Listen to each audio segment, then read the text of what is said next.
Hi అండి, అందరికీ నమస్కారం. నా పేరు ఉషాబాల. నేను మళ్ళీ సైకాలజీ మోస్ట్ ఇంపార్టెంట్ టాపిక్తో మళ్ళీ మీ ముందుకు వచ్చానండి. ఈరోజు ఈ వీడియోలో మనం చెప్పుకోబోయే టాపిక్ వచ్చేసి పెరుగుదల, వికాసము, పరిణతి, భావనలు. ఓకే, ఈరోజు మనం వీడియోలోకి వెళ్దాము. ఫస్ట్ ఈ టాపిక్ని మనం అర్థం చేసుకోవాలంటే ఫస్ట్ కొన్ని ముఖ్యమైన పాయింట్స్ ఉన్నాయి. అసలు అవి ఏంటో ముందు తెలుసుకుంటే ఇది ఈజీగా అర్థమవుతుంది మీకు. ఆ పాయింట్స్ ఏంటంటే శారీరక వికాసం అంటే ఏంటి, మానసిక వికాసం అంటే ఏంటి, శారీరక వికాసంలో మార్పులు ఏంటి, మానసిక వికాసంలో మార్పులు ఏంటి, అలాగే సహజ సామర్థ్యము అంటే ఏంటి.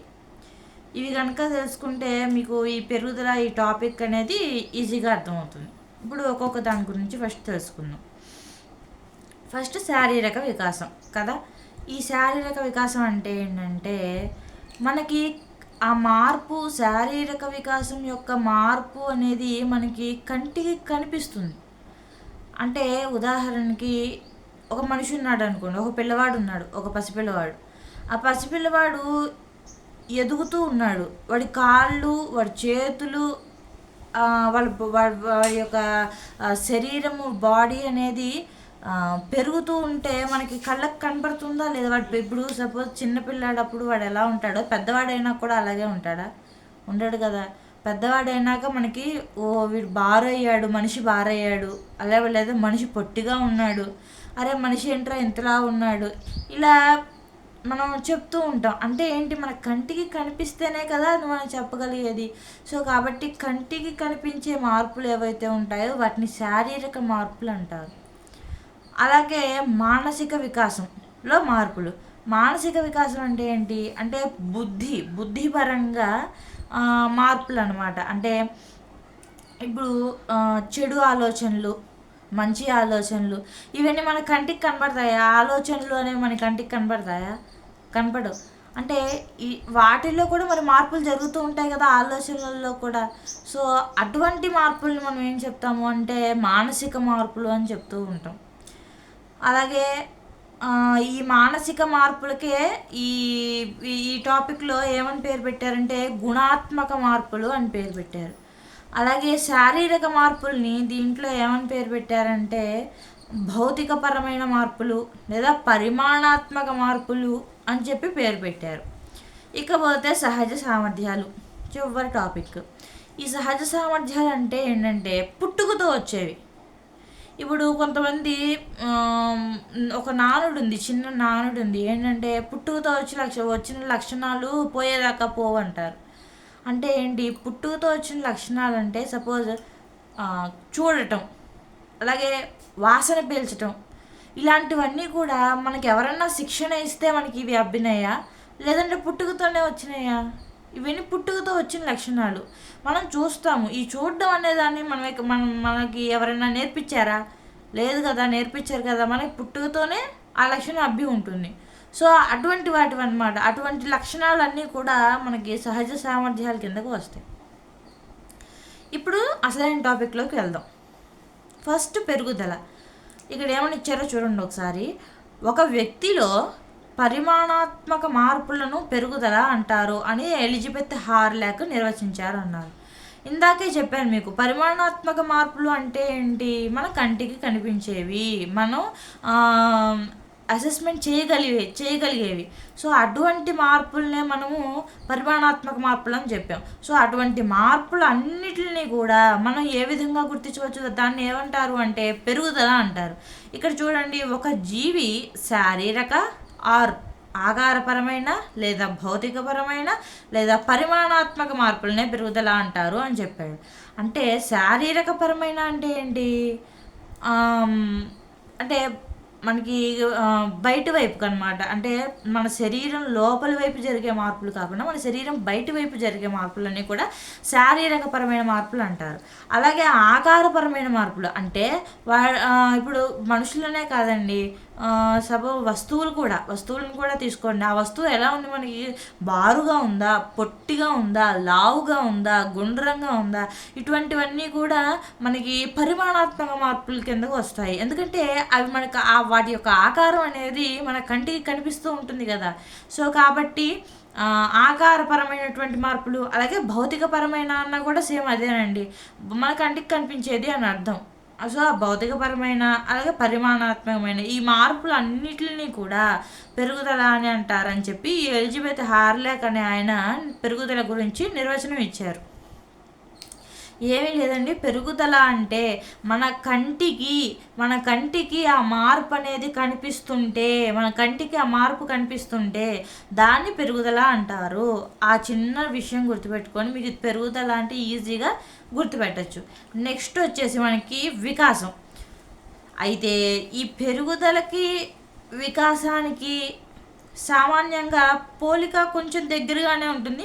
కాకపోతే చిన్న తేడా ఏంటంటే వికాసం అనేదేమో మన కంటికి కనిపించదు, పెరుగుదల అనేదేమో మన కంటికి కనిపిస్తూ ఉంటుంది. సో దాన్ని బట్టి పెట్టచ్చు. ఇక్కడ ఏమని ఇచ్చారో ఒకసారి చూడండి. వికాసం గురించి ఒక వ్యక్తిలో శారీరక మానసిక మార్పులనే వికాసము అంటారు. అంటే శారీరక పరంగా కానీ అలాగే మానసిక పరంగా, ఇందాక చెప్పాను కదా, మన శరీరం లోపల జరిగేటటువంటి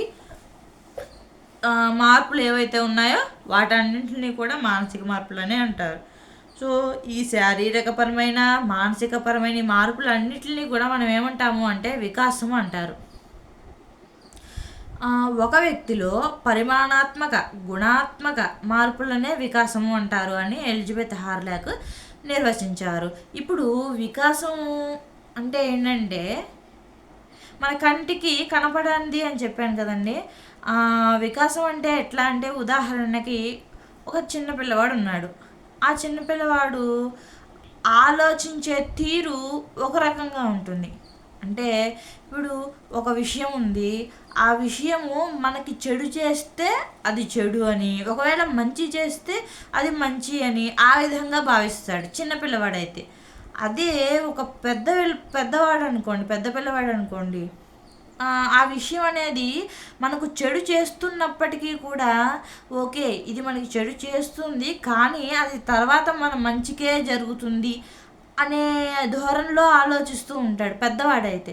సో దీన్ని ఏమంటారంటే అది ఒక వికాసం, అంటే ఆలోచనలో వికాసం జరిగింది అని చెప్పచ్చు అక్కడ. అంటే చిన్నపిల్లవాడుగా ఉన్నప్పుడు అదే వ్యక్తి ఏ విధంగా ఆలోచించాడు, అలాగే పెద్ద పిల్లవాడు అయినప్పుడు అదే వ్యక్తి వేరే రకంగా ఆలోచించాడు. అంటే ఏంటంటే ఈ ఆలోచనల్లో మార్పులు అనేవి వస్తున్నాయి. సో ఇటువంటి మార్పులన్నిటిని కూడా మనం మానసిక మార్పులు అని చెప్తాం. ఓకేనండి. నెక్స్ట్ పరిణతి. జన్మతః వచ్చిన సహజ సామర్థ్యాలు ఆయా దశల్లో క్రమంగా వయస్సు మరియు కాలంతో పాటు క్రమంగా వికసించడాన్నే పరిణతి అంటారు. జన్మతః వచ్చిన సహజ సామర్థ్యాలు, నేను ఇందాక మీకు చెప్పాను కదా, పుట్టుకతో వచ్చినటువంటి లక్షణాలు. సహజ సామర్థ్యాలు అంటే పుట్టుకతో వచ్చే లక్షణాలు అనమాట. ఆ పుట్టుకతో వచ్చే లక్షణాలు అనేవి ఆయా దశలు అంటే ఏమిటి, ఇప్పుడు శైశవ దశ అంటే పుట్టినప్పటి నుంచి 3 నెలల వరకు ఏదో ఉంది కదా, సో అప్పటి వరకు ఉండేది శైశవ దశ. అలాగే పూర్వబాల్య దశ అంటే 3 సంవత్సరాల నుంచి 6 సంవత్సరాల వరకు. అలాగే ఉత్తర బాల్య దశ 6 నుంచి 12 సంవత్సరాల వరకు. యవ్వనారంభ దశ 12 నుంచి 18 సంవత్సరాలు. ఈ విధంగా మనకి అనేక దశలు ఉంటాయి కదా, ఎలిజబెత్ హార్లాక్ చెప్పిన దశలు ఉన్నాయి కదా.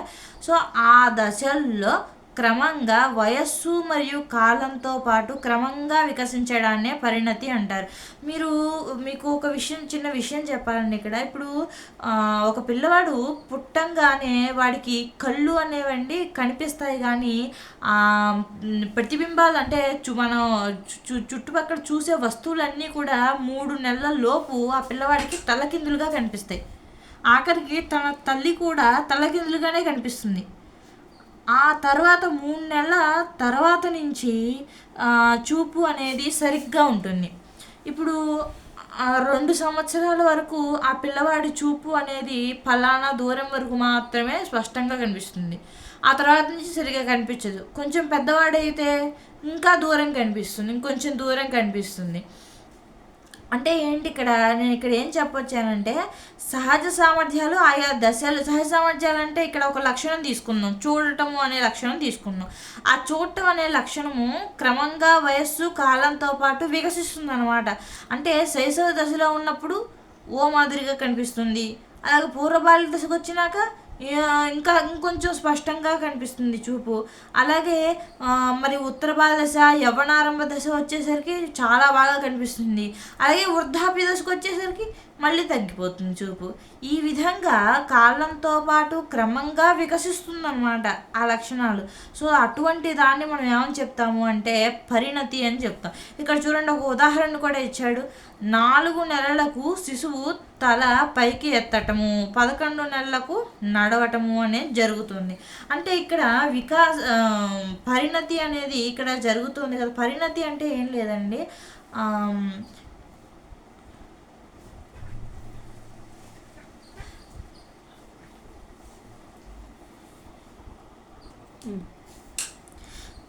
అయితే ఇక్కడ 4 నెలలకు శిశువు తలపైకి ఎత్తటము, 11 నెలలకు నడవడము అని చెప్పి ఉదాహరణ ఇచ్చాడు కదా ఇక్కడ. అంటే ఏంటి అంటే పరిణతి అంటే మనం ఎలా కనిపెట్టాలి అంటే, ఇప్పుడు ఒక వ్యక్తి ఉన్నాడు, ఆ వ్యక్తి ఇప్పుడు ఆ వ్యక్తికి ఒక ఎగ్జామ్ ఉంది. ఎగ్జామ్ రాయాలి అంటే వాడు ఫలానా సబ్జెక్ట్ని ఆల్రెడీ వాడు పొంది ఉండాలి. సో అలా కొన్ని సామర్థ్యాలని ఆయా టైంలో పొంది ఉండటాన్ని మనం ఏ విధంగా చెప్పుకోవచ్చు అంటే పరిణతి అని చెప్పుకోవచ్చు. అంటే కొంత సామర్థ్యాన్ని కలిగి ఉండడం అనమాట. అంటే కాలక్రమేణా, అంటే ఇప్పుడు ఈ కాలంలో అంటే ఈ టయానికి ఇది ఉండాలి, ఈ టయానికి ఈ సామర్థ్యాన్ని కలిగి ఉండాలి. సో దాన్ని ఏమంటారు అంటే పరిణతి అంటారు. ఇప్పుడు ఇక్కడ చూడండి, 4 నెలలు ఉన్నాయి, పిల్లాడికి 4 నెలలు వచ్చినాయి. 4 నెలలు వస్తే అతడు కలిగి ఉండాల్సిన సామర్థ్యం ఏంటి? శిశువు తల పైకి ఎత్తగలగడం. శిశువు తల పైకి ఎత్తగలగడం అనేది ఒక సామర్థ్యం. ఆ సామర్థ్యం 4 నెలల కల్లా వచ్చేయాలి. సో కాబట్టి 4 నెలలకు శిశువు తలపైకి ఎత్తాడు అంటే అతని సామర్థ్యము అతను కలిగి ఉన్నాడు అనమాట. అలాగే 11 నెలలకు నడవటము, 11 నెలలు వచ్చేసినాయి అంటే నడవడం ప్రారంభించాలి. సో ఆ సామర్థ్యాన్ని 11 నెలలకి కలిగి ఉన్నాడు. సో ఈ విధంగా కొన్ని సామర్థ్యాలని కాలాన్ని బట్టి కలిగి ఉండటాన్ని ఏమంటారు అంటే పరిణతి అంటారు. అయితే ఇక్కడ చిన్న ఫార్ములా ఇచ్చాడు. అదేంటి అంటే వికాస సూత్రం. వికాసానికి ఒక ఫార్ములా ఇచ్చాడు.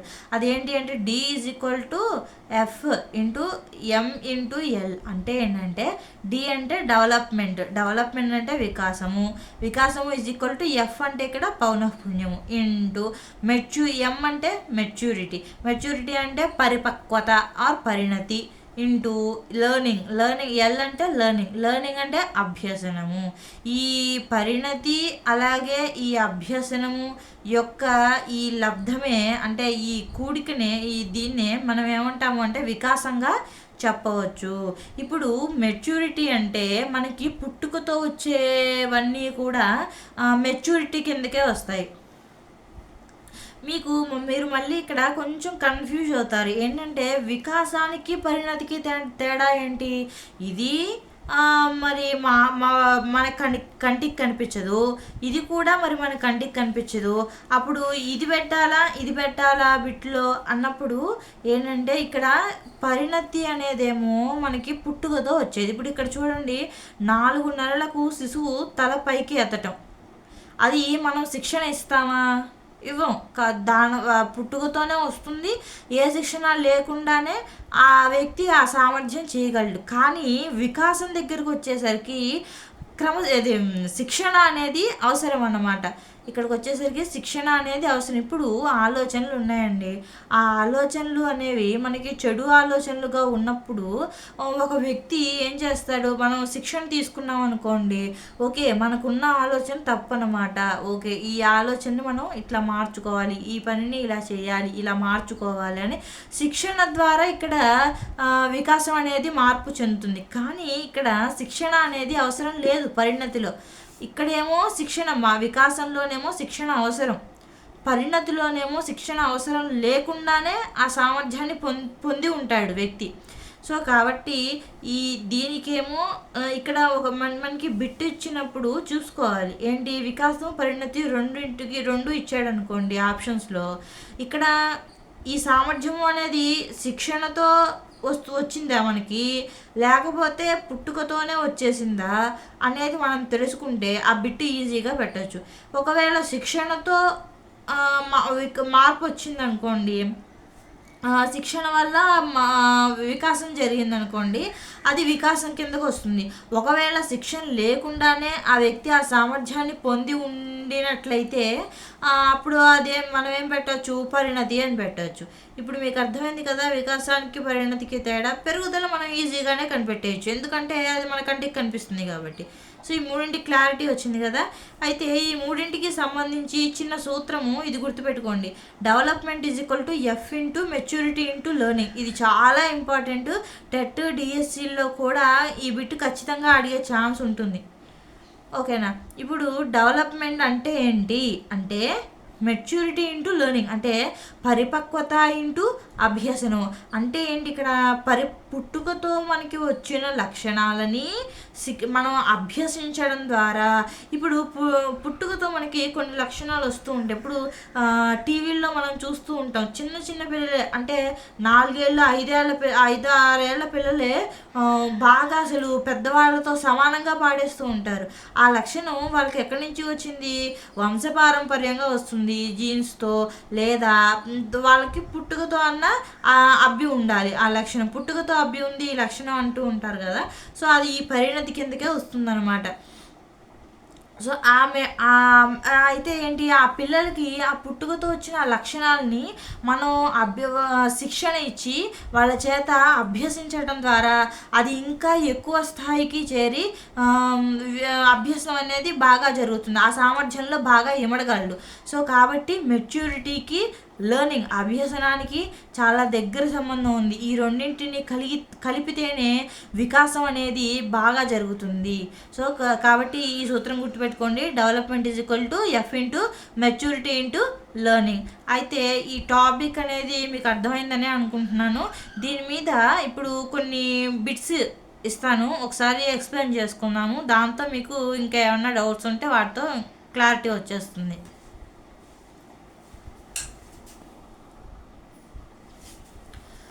ఓకే, కొన్ని బిట్స్ చూద్దామండి. పెరుగుదల, వికాసం, పరిణతి మీద కొన్ని బిట్స్ చూద్దాము. ఒక 9 బిట్స్ ఉన్నాయి. ఇవి చూస్తే మీకు క్లారిటీ వచ్చేస్తుంది ఈ టాపిక్ మీద. సరే, ఫస్ట్ బిట్ చూద్దామండి. పెరుగుదల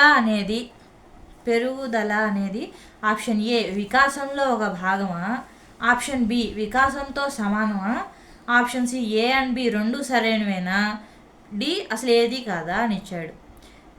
మనం ఏం చెప్పుకున్నాము, వికాసం అనేది ఒక పెద్ద సముద్రం లాంటిదండి. వికాసం అనేది అంటే ఒక పెద్ద సముద్రం లాంటిది.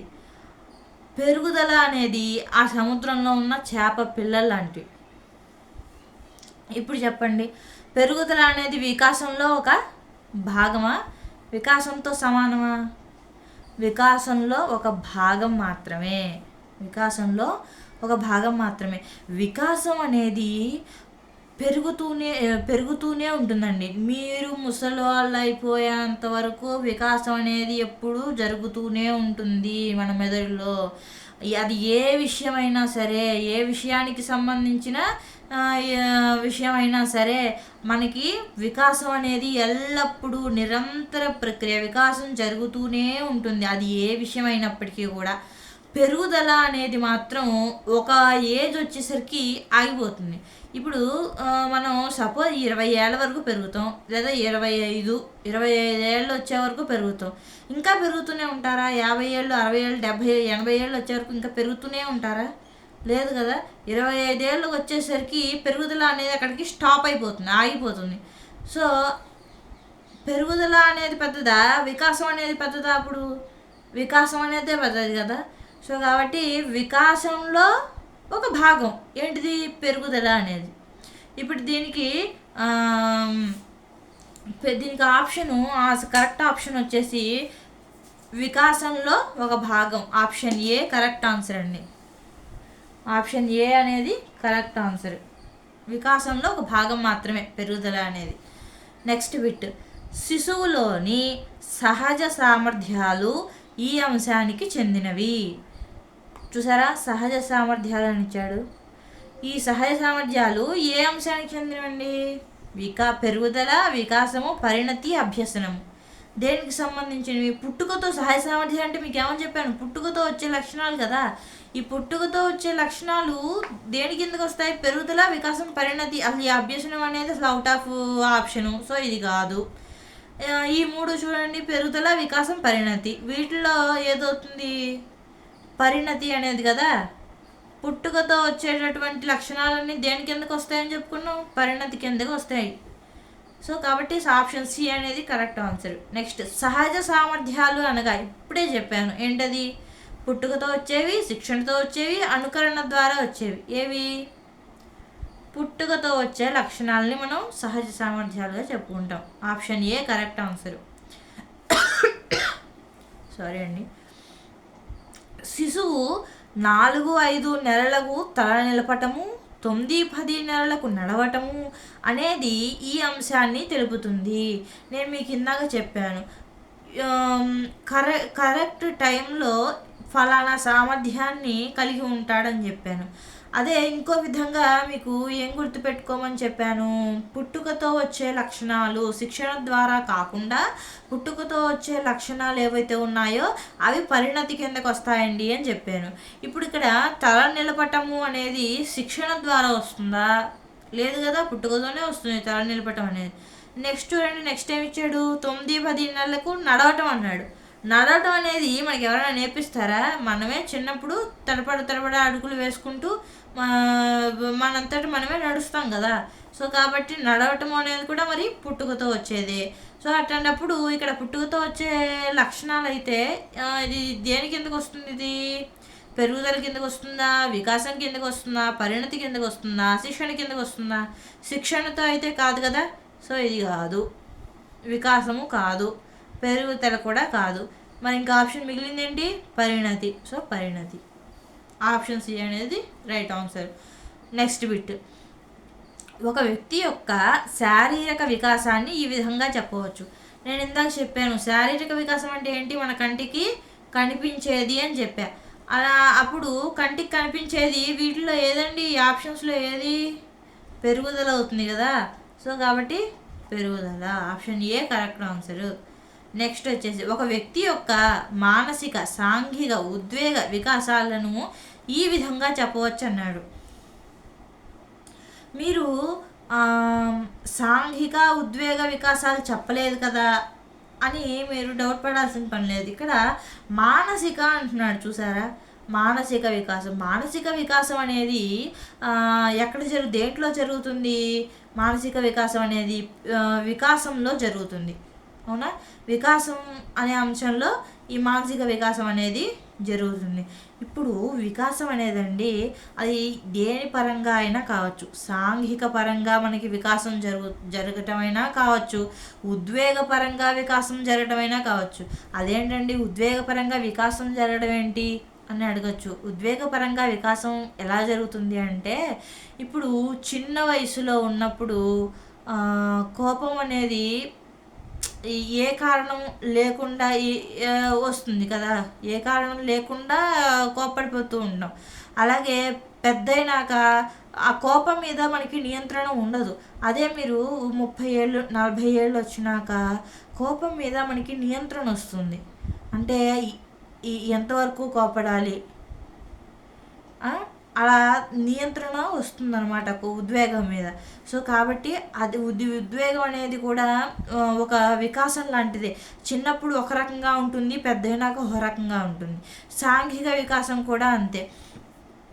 చిన్నప్పుడేమో అందరితోనూ తెగ ఆడుకున్న పిల్లలు ఉంటారు. వాళ్ళు పెద్ద అయ్యేసరికి ఎవరితోనూ కలవకుండా వాళ్ళొక్కళ్ళే ఉండటం, ఈ విధంగా మార్పు అనేది జరుగుతూ ఉంటుంది. సో సాంఘిక వికాసం అంటే అదనమాట. మానసిక వికాసం అంటే ఇంత ఫస్ట్లో వీడియో స్టార్టింగ్లో చెప్పాను కదా అది. సో ఈ మార్పులన్నీ కూడా ఇవన్నీ కూడా దేని కిందకు వస్తాయి అంటే వికాసం కిందకు వస్తాయండి. దేని కిందకు వస్తాయి? ఈ వికాసం కిందకు వస్తాయి. ఆప్షన్ సి అనేది కరెక్ట్ ఆన్సర్. నెక్స్ట్, పెద్దలను గౌరవించడం, క్రమశిక్షణగా బడికి వెళ్ళటం, బాధ్యతగా వ్యవహరించడం ఈ అంశంగా చెప్పవచ్చు అన్నాడు. పెరుగుదల, వికాసం, పరిపక్వత. ఇదనేది వికాసం కిందకు వస్తుందండి. పెద్దలను గౌరవించడము, క్రమశిక్షణగా బడికి వెళ్ళటము, బాధ్యతగా వ్యవహరించటము, ఇవన్నీ కూడా ఇవి మనకి పుట్టుకతో వస్తాయా? పుట్టుకతో రావు కదా. ఎవరైనా నేర్పిస్తేనే వస్తాయి. మన పెద్దలు, మన తల్లిదండ్రులు ఉంటారు కదా, మన తల్లిదండ్రులు మనకి నేర్పిస్తారు కదా. అరే పెద్దవాళ్ళు వచ్చినప్పుడు నమస్కరించాలి, పెద్దవాళ్ళు వచ్చినప్పుడు మర్యాద చేయాలి, అది మీ బాధ్యత అని చెప్తూ ఉంటారు మన తల్లిదండ్రులు. సో అంటే ఏంటి, ఆ వికాసం అనేది కొంత శిక్షణ ద్వారా మనకి అబ్బుతుందనమాట ఆ లక్షణం అనేది. సో అప్పుడు ఇది దేని కిందకు వస్తుంది? వికాసం కిందకు వస్తుంది. అంటే శిక్షణ ద్వారా మరి మనకి అబ్బింది కదా ఆ లక్షణం. ఈ లక్షణాలు అనేవి శిక్షణ ద్వారా అబ్బినాయి కదా మనకి, కాబట్టి వికాసం కిందకు వస్తుంది. పెరుగుదల ఎందుకు కాదు మేడం అంటారు. పెరుగుదల ఎందుకు కాదు అంటే, పెద్దలను గౌరవించటం అనేది కొన్ని సంవత్సరాలు వచ్చినాక ఆగిపోతుంది. గౌరవించమా మనం? పెద్దలను గౌరవించమా? ఒకసారి మనకి ఆ లక్షణం అబ్బింది అంటే అది మనం పోయే వరకు ఆ లక్షణం అట్లా ఉంటూనే ఉంటుంది. సో అది నిరంతర ప్రక్రియ అనమాట. సో పెరుగుదల అనేది ఏంటి, మనం ఏమని చెప్పుకున్నాం, ఒక స్టేజ్కి వచ్చేసరికి ఆగిపోతుందని చెప్పుకున్నాం. కానీ ఈ లక్షణాలు అనేవి, పెద్దల్ని గౌరవించడం, బాధ్యతగా వ్యవహరించడం అనే ఈ లక్షణాలు అనేవి మనకి మధ్యలో ఆగిపోవు, నిరంతరం జరుగుతూనే ఉంటుంది. సో కాబట్టి వికాసం అనేది రైట్ ఆన్సర్. ఆప్షన్ 7th క్వశ్చన్కి ఆప్షన్ బి అనేది రైట్ ఆన్సర్. వికాసం కరెక్ట్. నెక్స్ట్ బిట్ వచ్చేసి 8th బిట్ అండి. వ్యక్తి యొక్క గుండె పరిమాణం పెరగడం ఏ పెరుగుదల? అంతర్గత పెరుగుదల, బహిర్గత పెరుగుదల. ఇందాక మీకు చిన్న బిట్ చెప్పడం మర్చిపోయానండి. అది ఏంటి అంటే, మనకి పెరుగుదల అనేది ఉంది కదా, ఈ పెరుగుదల అనేది మనకి 2 టైప్స్ ఉంటుందండి పెరుగుదల. ఒకటి అంతర్గత పెరుగుదల, 2 బహిర్గత పెరుగుదల. బహిర్గత పెరుగుదలేమో మన శరీరం బయట కనిపించే మార్పులన్నీ బహిర్గత పెరుగుదల. అంటే మన గోళ్ళు పెరగటం కానీ, మన జుట్టు పొడవు పెరగటం కానీ, లేదా మన కాళ్ళు, మన చేతులు పొడవు పెరగటం కానీ, ఇవన్నీ మన చర్మం రంగు మారటం కానీ, ఇవన్నీ కూడా బహిర్గత పెరుగుదల కిందకు వస్తాయి. ఎందుకంటే బయట వైపే ఉంటాయి కదండి ఇవన్నీ కూడా. సో బహిర్గత పెరుగుదల మనకి కంటికి కనిపిస్తుంది. అంతర్గత పెరుగుదల అంటే ఏంటంటే, మన శరీరం లోపల జరిగేవి. అంటే ఏంటి, ఇప్పుడు గుండె పనిచేసే విధానం ఉందండి. ఆ గుండె పనిచేసే విధానం మన కంటికి కనిపిస్తుంది. గుండె ఎట్టా పనిచేస్తుంది ఏమిటి మనం చూడం కదా. సో అదొకటి.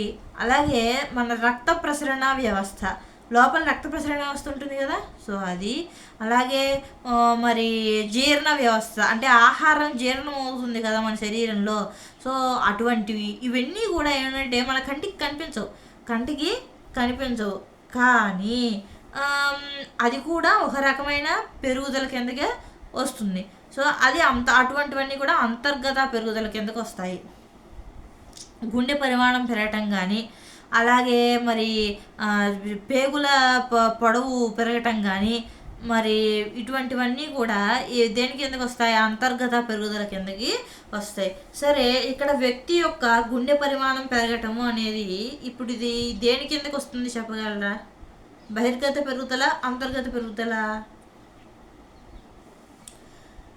అది అంతర్గత పెరుగుదలే అవుతుంది. ఎందుకు అంటే గుండె అనేది మనకి కంటికి కనిపించదు, మన శరీరం లోపల ఎక్కడో ఉంటుంది, మన కంటికి కనిపించదు. సో కాబట్టి అది ఏం పెరుగుదల అవుతుంది? అంతర్గత పెరుగుదల అవుతుంది. Option A correct answer. Next, అనువంశికంగా సంక్రమించే లక్షణాలను శిశువు యొక్క ఈ అంశంగా పేర్కొనవచ్చు. ఆప్షన్ ఏ పెరుగుదల, ఆప్షన్ బి పరిణతి, ఆప్షన్ సి వికాసము. మీకు చిన్న బండ గుర్తు చెప్తాను. అదేంటి అంటే, ఇటువంటి బిట్స్ వచ్చినప్పుడు ఏంటంటే అనువంశికంగా, అలాగే జన్యుపరంగా, మరి అలాగే సహజ సామర్థ్యాలు, అలాగే జన్మతః, అలాగే పుట్టుకతో వచ్చేవి, ఇటువంటి వర్డ్స్ మీకు బిట్లో కనిపించింది అంటే కళ్ళు మూసుకుని మీరు పరిణతి అని పెట్టేయచ్చు. ఎందుకంటే అవన్నీ కూడా సహజ సామర్థ్యాలు కానీ మరి జన్యుపరంగా జీన్స్ అంటారు కదా, సో దాని పరంగా కానీ ఇవన్నీ కూడా ఏంటి అనువంశికంగా కానీ ఇవన్నీ కూడా మనకి పుట్టుకతో మనకి అబ్బేటటువంటి లక్షణాలు అన్నమాట ఇవన్నీ కూడా. సో అది దేని కిందకు వస్తుంది అంటే పరిణతి కిందకు వస్తుంది. ఆప్షన్ బి అనేది కరెక్ట్ ఆన్సర్. సో ఇంతటితో బిట్స్ అనేవి అయిపోయినాయండి. మీకు ఈ టాపిక్ మీద క్లారిటీ వచ్చింది అనుకుంటున్నాను. ఒకవేళ మీకు ఇంకా ఈ టాపిక్ మీద ఏమైనా డౌట్స్ ఉన్నాయి అంటే మరి మీరు కామెంట్స్లో పెట్టచ్చు. దాన్ని చూసి నేను మళ్ళీ మీకు నెక్స్ట్ వీడియోస్లో వీటి మీద క్లారిటీ ఇస్తాను. సో ఈ వీడియో కనుక మీకు నచ్చినట్లయితే నా ఛానల్ని సబ్స్క్రైబ్ చేసుకోండి, లైక్ చేయండి, షేర్ చేయండి. మళ్ళీ మరో మంచి సైకాలజీ టాపిక్తో మీ ముందుకు వస్తాను. అంతవరకు నమస్కారం.